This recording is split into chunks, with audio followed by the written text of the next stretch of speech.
And I opened up the door, and that cat was standing sideways, looked like a Halloween cat, and there was a rattlesnake right inside the door. So before you go in there, you gotta look around. Pretty nice, huh? It's hot in here. I usually leave the door open. Gotta keep my buddy fed. I'm his only friend he's had since he's been born.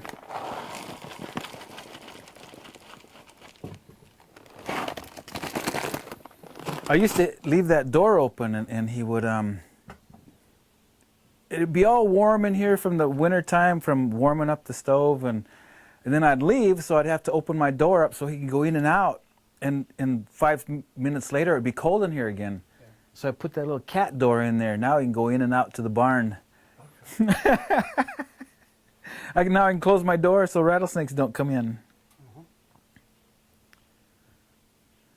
Got a little bridge, and he loves it. Yeah, this is how it kind of starts up. Just start cutting things up, and usually I'll start with one of my horns like this, and then I'll this really rough stuff right here, I'll just cut that off because this is too rough and it's kind of thin, so I cut it off about right up to here. And then, well, I got all this really rough. I go outside on windy days. I can only do this kind of work outside. We have a big grinder, and this really takes off the rough stuff down to here. And then I have this finer sanding wheel where I come to, and that takes off the rough grinding marks. And then I got to hand sand it. I got to take this rough, coarse paper, and this takes away all of the machine marks. Of course, it'll take an hour or two just to smooth this off so it looks natural again. And then I draw my designs. I take a pencil and I draw my design, and this here is going to be a belt, a big belt. Right there, I'll get one from there, and then there's this hump I'll cut right down here. I'll get another one off of here. So I'll get 2 pieces off this big horn. And these big pieces like this are really rare because they don't let buffalo get this old anymore, so that they don't get thick and they don't get layered. It's I don't even know if I'll have enough to do my belt. Where do you find the horns? You buy them? Yeah, Buffalo Ranchers. There's a Sundance over the hill. My cousin runs. He called me up and said he got some buffalo skulls and he's gonna want to give me the horn caps. This one here is too light.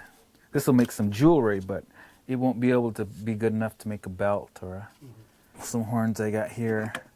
Here's my recent piece I've been working on. It's going to be covered with monarch butterflies. It's all going to be inlaid with orange sandstone and mother of pearl. I haven't even counted the butterflies. There's 1, 2, 3, 4, 5, 6, 7, 8, 9, 10, 11, I think.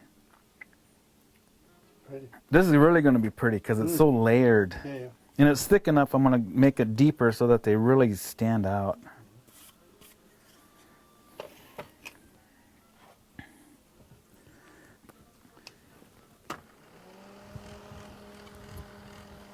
I've got to have that on so that it blows some of the dust away as I carve. This is a diamond burr.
So I try to make it all as natural as I can, so that it,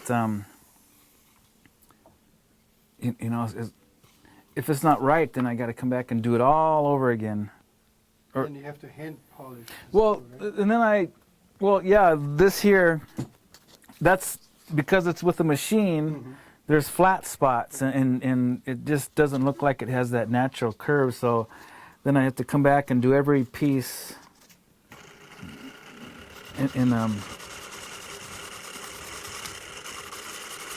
get all those flat marks off of there. And there's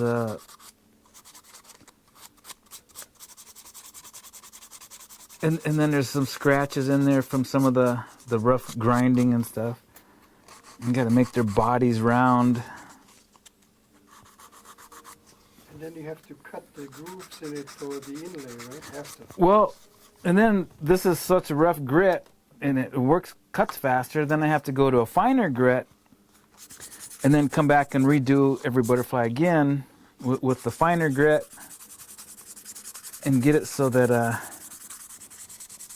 I can draw on it, and then after I inlay it and get it ready to sand again, I'll have to go through the whole process again after I inlay it, because the inlay will be built up so high that I have to use the rough sandpaper, then the finer, and then finer. So I like this here. I'll come back and draw my my butterfly wing designs like that. Where did it go? Oops, that's not right.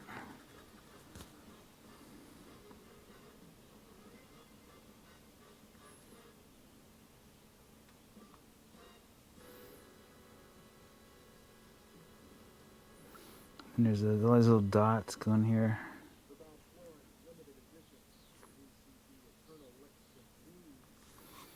And then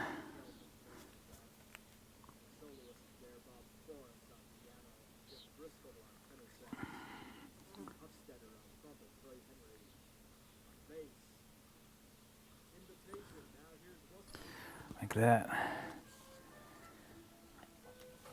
Yeah, then I'll put a different bit on here. What? Oops.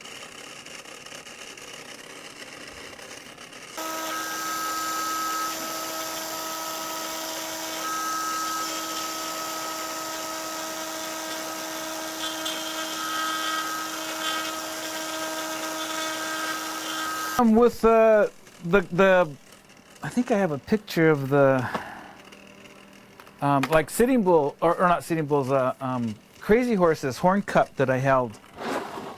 It was a full horn like this, and it had a hole, just regular holes. It was probably done with a knife, or something sharp, and there was just a hole here, and here, and then down here like this, up here. Just there was a lot of holes, and it represented all the horses that he stole. And it was inlaid with a really dark blue stone, darker blue than this. And there's a place in Minnesota called Blue Earth, and that's a possibility where maybe some of that came from, because it's not too far from where we get our pipestone, which is in Pipestone, Minnesota. But there's also some blue stone up alongside the Yellowstone River too. So, but it was, out of all the research that we'd done, it was the only piece that was inlaid with blue. So it was pretty amazing. But the thing that amazed me most was that I have so much sandpaper today, and I can hand sand these with different grits and get them so smooth. And then I come over here, and then I can buff this for just a few seconds, as our work is. And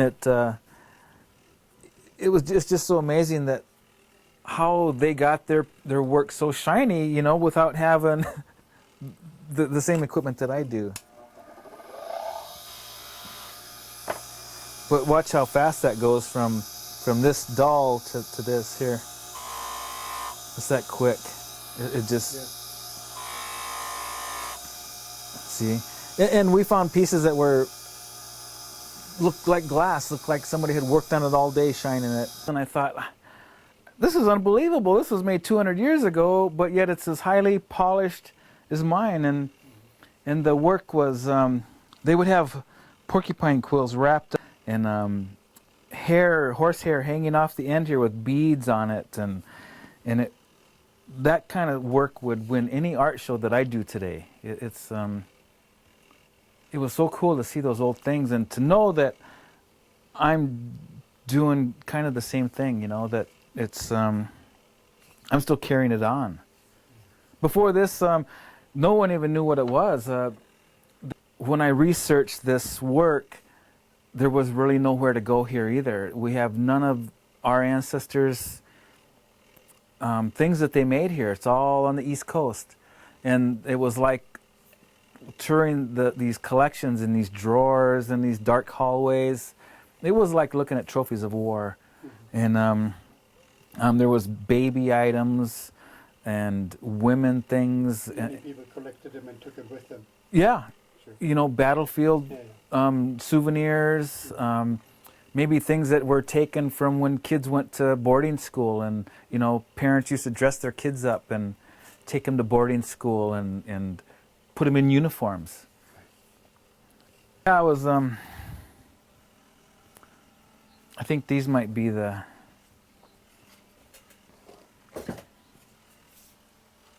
These are all relatives over here, right?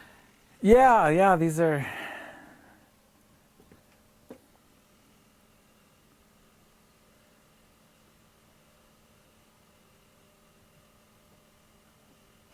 I hate to move or try to think of a new studio and just starting over. I mean, this is so comfortable.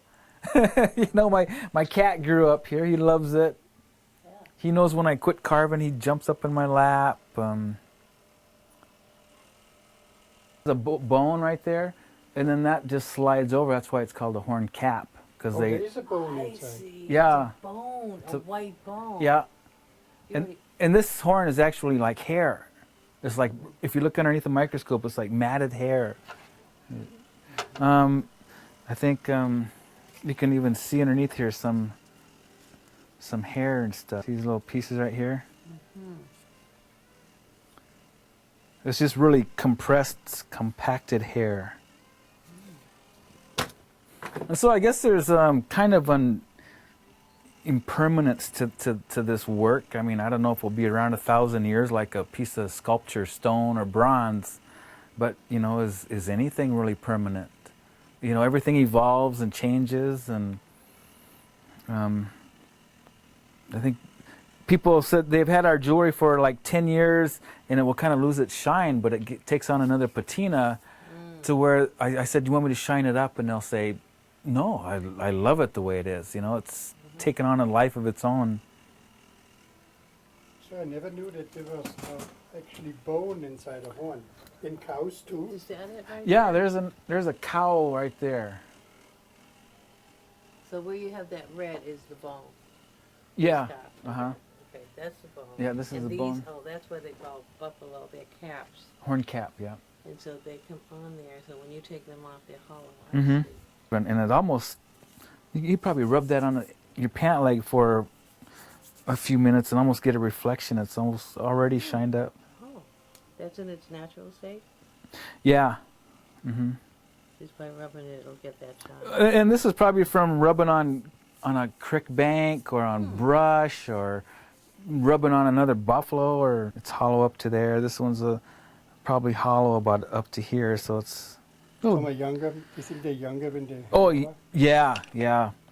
Well, yeah, I can't even, like this piece here is unbelievably thick. I mean, this is really, I really cherish these pieces because I can use it for so much. I can carve turtles and get different dimensions on it. But on like these smaller ones, I kind of have the bighorns in here. You can just feel there's just not even, it's just light, it's there's nothing to it. Mm-hmm. And when I make a piece like this, I have to carve off the rough stuff right here, and then I have to carve off and smooth off the inside too. And it's so thin that by the time you get both sides, it's just nothing left. So I can't just use any horn. It's more rare than gold. You know, those gold and silver guys can look at magazines and order this many carats and this many ounces. And So you have to go with what you... oh yeah, I can't. There's no order, no catalog for me to order. I might get some before my next show. I hopefully get some this winter. I don't know. Trying to get this done because it was a beautiful piece, and I only showed it at a couple shows. So, but it's this belt. This is going to be the buckle, and then I'm going to do the exact back like this, and then we're going to. It's going to be unbelievable. Massive buffalo horn and butterflies. It's going to be unbelievable. So here's the one piece, and then I'm going to do one butterfly by itself, and then I'm going to do another piece with 3 butterflies, and then another single butterfly, and then tying it on the back of the belt. Or I've used these. I did another belt on a piece of leather, and they're called Chicago screws, where I mounted them on the back, and then I just screwed them onto the belt. Work solely with buffalo horn. I mean, it is real time consuming. I went to a show once, and this young guy showed up, and he was asking me question after question about how I did it and how I did this. And 2 weeks later, he showed up at a show with about 30 pairs of earrings. But they were really rough. I mean, it was way different than my work. He'd used his own designs, but you could tell he didn't put a lot of time into it. And I kind of questioned him, and he said, this is way too much work. He said, it's not worth it because you put so much time into it. And I said, well, yeah. And then my work his work was beautiful. It was just different, but people try it and they, well, they're trying to make a quick buck, I think, and you can't produce it fast enough. And I don't know why I keep doing it, but But how did you first learn how to carve on this? Did someone show you? Someone showed me how to carve on deer antler. I was given a big piece of, like the end of a elk antler, like this. And we used to take like a piece right here and cut a disc out of there. And then, maybe something like this. And then we'd carve on the disc and inlay it. I don't know if I even have a piece here, but anyway, I started carving on. My friend said, you can use my designs, you can use deer antlers, I said, but go off and do something of your own, And so that's when I tried buffalo horn, and I made an eagle feather, and it was like polished black glass. Compared to this, it was just so classy looking, and I just stuck with it. And then to learn how to do these layers, I mean the layers and the texturing and the mixing the inlay with the bas relief, no one else does it. So this was something you were learning as you were going on and designing and developing. Right. In fact, I used to do just all inlay. It was all nice and shiny work like this, and then I had one of my last pieces I did like that was nothing but inlay. It was just massive inlay. You could hardly see any of the horn. And I thought, what's next? Just another story, another picture, and then I had this instance with an art show where they said I couldn't do that type inlay anymore. And I didn't work for 6 months. I was so depressed that I couldn't do my work. And this guy said, well, do mosaic or do sculpture. I said, you do it. I said, Lakotas don't do mosaic. And so, and that's when I developed this, and I did a piece that had, like, where'd that horn go? Like this. All my work was like this. It had no inlay. It was black and gray. I textured the background. I gave everything a shape.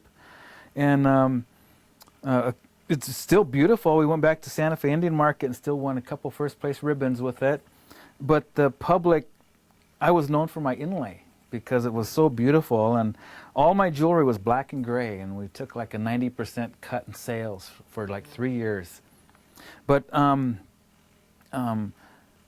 was the only show that I was disallowed for the inlay. So, and then I started mixing this with the inlay, and it hurt for 6 months when I couldn't work, but it pushed me to push new ways to make things. It was really a good thing.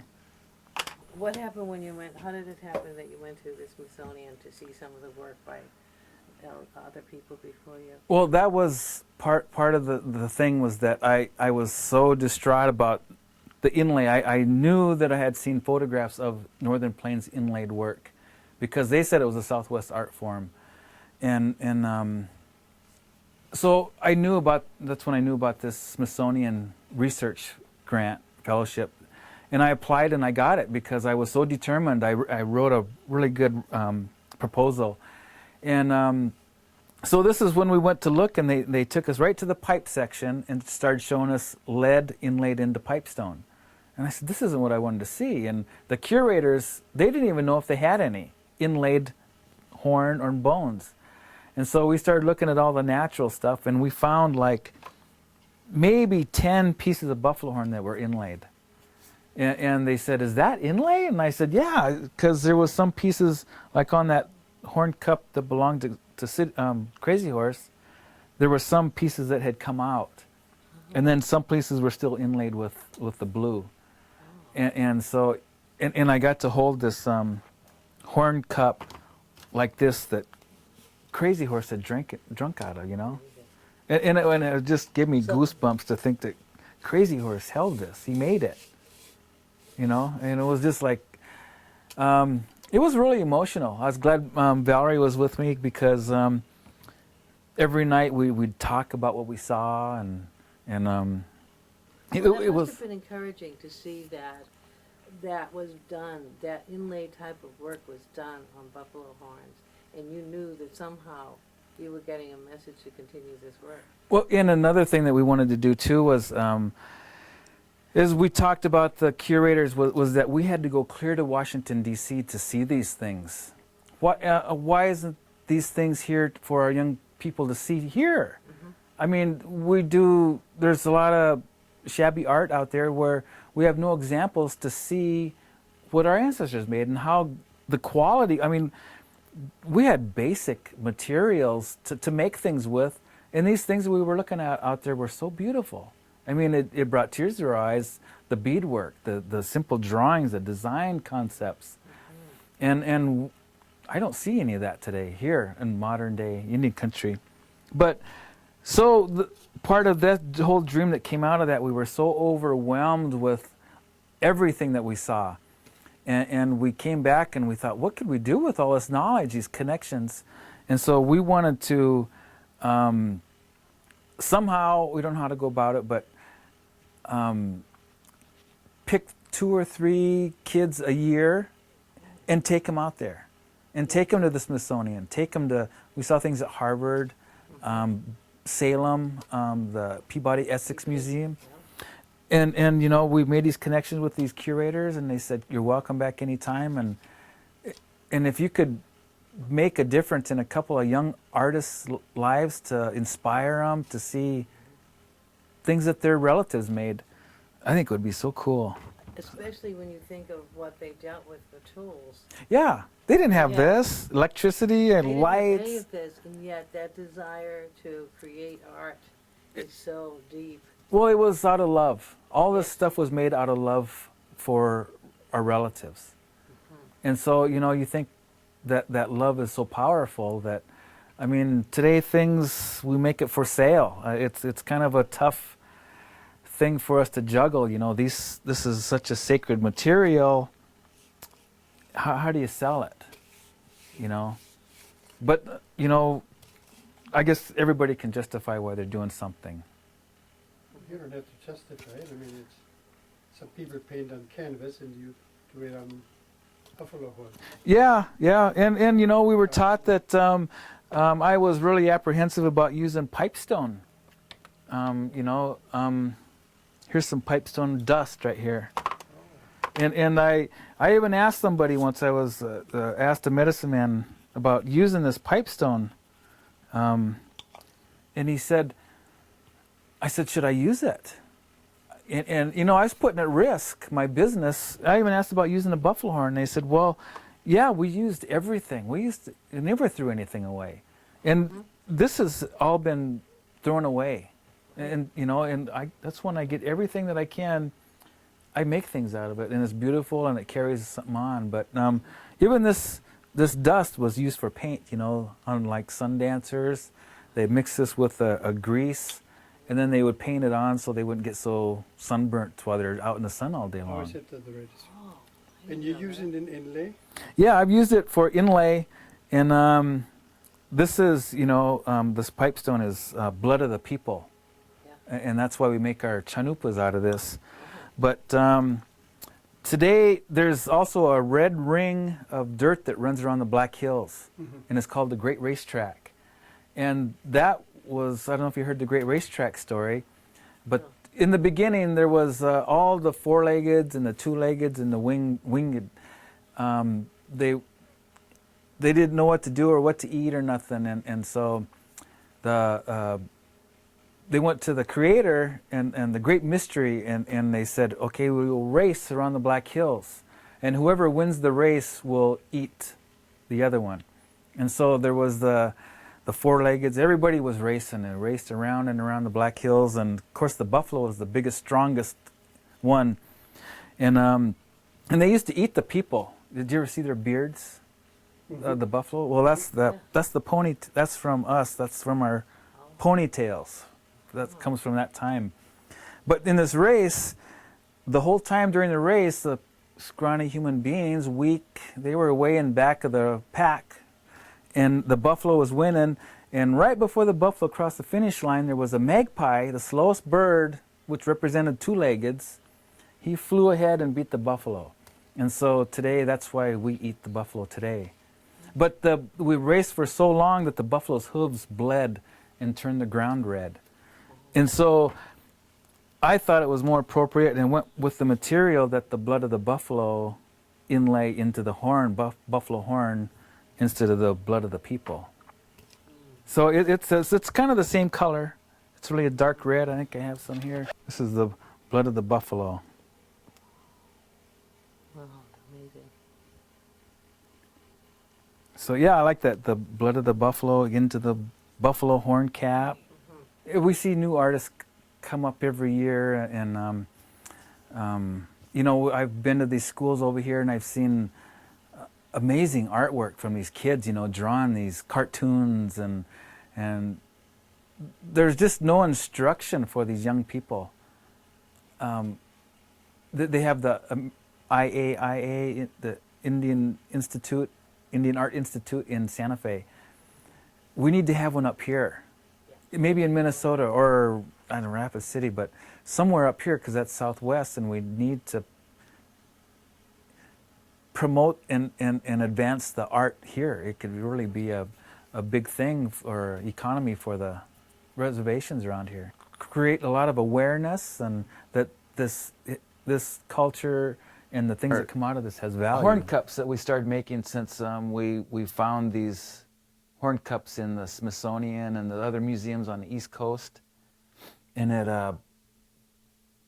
it was used for extending, getting fresher drinking water off the side of the bank, or we saw things that had a string off the end here with a stick on it, so they could dip it through the water as they were horseback. But yeah, this is all swallowtail butterflies were real special to me.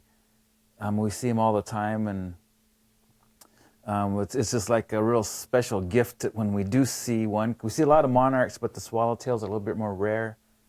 And this gold is inlaid with gold mother pearl, and then there's little blue here. It's all inlaid with lapis. And then these are just kind of represent the flowers and things of the prairie, and it's just really a special piece.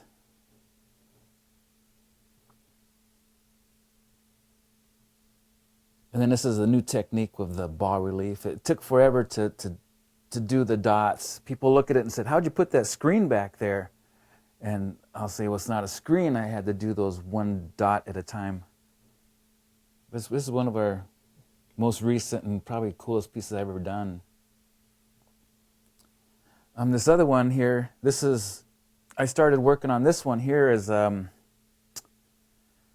it was just supposed to be a simple piece with one dragonfly on it. It was going to be a horn cup. I was going to use it as a trade for a friend, and then pretty soon I got carried away and I started making more and more dragonflies, and I thought about texturing it would have been a nightmare, and I went ahead and did it anyway. This is called, I even put the title on right here, it's called Make Love Not War. And it's kind of my statement on the world situation, and these two dragonflies right here are making love. No one notices that till I tell them, so it's kind of my own personal little thing. But this texturing I'll probably never do again on a piece with this much open space. It's pretty neat. Here's one with the flowers. We've had this one for a while now. It's always been featured in a lot of magazines, and photographers love it. This flower spoon, I call this Dakota flowers, and it's inlaid with every color that we use. There's a shell from Hawaii right here called Cebu. There's a little bit of turquoise, gold mother pearl, lapis, coral. There's some pipe stone on these things here. And this was a real challenging piece too, because of wrapping the vine around the handle.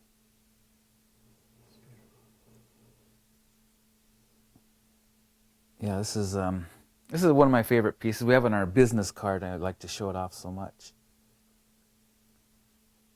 Someone said, well, this isn't your tribe's designs. And this is from the eastern South Dakota, which is the Dakotas. And so they're our relatives. And I wasn't trying to steal any ideas. It's just kind of the flowers. I always wanted to do the flower design. Turned out beautiful. Here's this miniature spoon. We found these at the Smithsonian, drawerfuls of these little tiny spoons.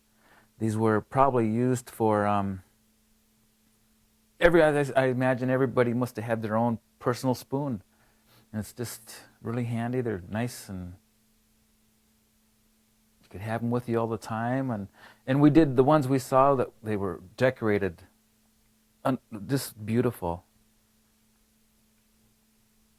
But these are swallowtails too with the... And what I found with these, if I have an idea for a new spoon design, sometimes I'll draw the design on one of these mini spoons and try it just to see how it looks, and it gives me an idea on how it would look on a bigger piece before I really get involved in a major piece of work. So these are good practice pieces too. Then I put a little curlicue there, kind of shows the daintiness of the butterflies. But these are really, really fun. This piece here is one of our major projects here of the year. It's a Lakota belt. These designs here are beadwork design. It was a common design that was used on bags, for like saddle bags or pouches, and it's a reflection design. It shows what's in the universe is also on the earth. It just reflects everything. And then in the center, this cross in the center represents us. So that's me right there in the center.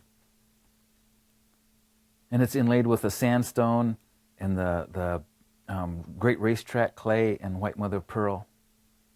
And this took like 3 years just to get the materials because of the huge pieces of the horn.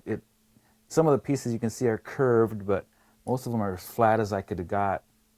And there's really no way to make any more work that's much bigger than this piece here. And this has been featured in a lot of magazines and won best of class at Santa Fe Indian Market, and it's just one of our really nice showpieces. Here's kind of one of our new pieces. It's just not that old, about a year old, and it's just really opened up doors for our designs and things. There's a bolo collector we know, and he always looked at my work, but never really got anything. And I had received a fellowship from Minnesota, and it's kind of a prestigious award. And the guy came up to me and he challenged me. He says, "I want a butterfly bolo tie, and I want it to be the quality that why you got this award." And so it really challenged me, and I thought, I'm not just going to make a single butterfly. And I worked on this for a month, just trying to work out different designs. And I came up with this these layers and overlapping, and it just worked out perfect. And then these new tips too. I used to just put a tip of a buffalo horn on the tips, and I'd seen other guys doing this. I guess that's how we get some ideas. You know, you see other artwork, and it kind of inspires you to try different things. So I put these inlaid tips on with these little butterflies dangling, and this is a monarch design, but as an artist, you can change any color you want. So I made them lapis, and then these dots are turquoise. So this piece here was featured in Southwest Art magazine, and it's really been a real popular design. It's huge. It's one of the a big bolo. I mean, not very many people like that kind of stuff, but there's a few out there who do, and so we've made a few of these now. But these are just some of our bigger pieces.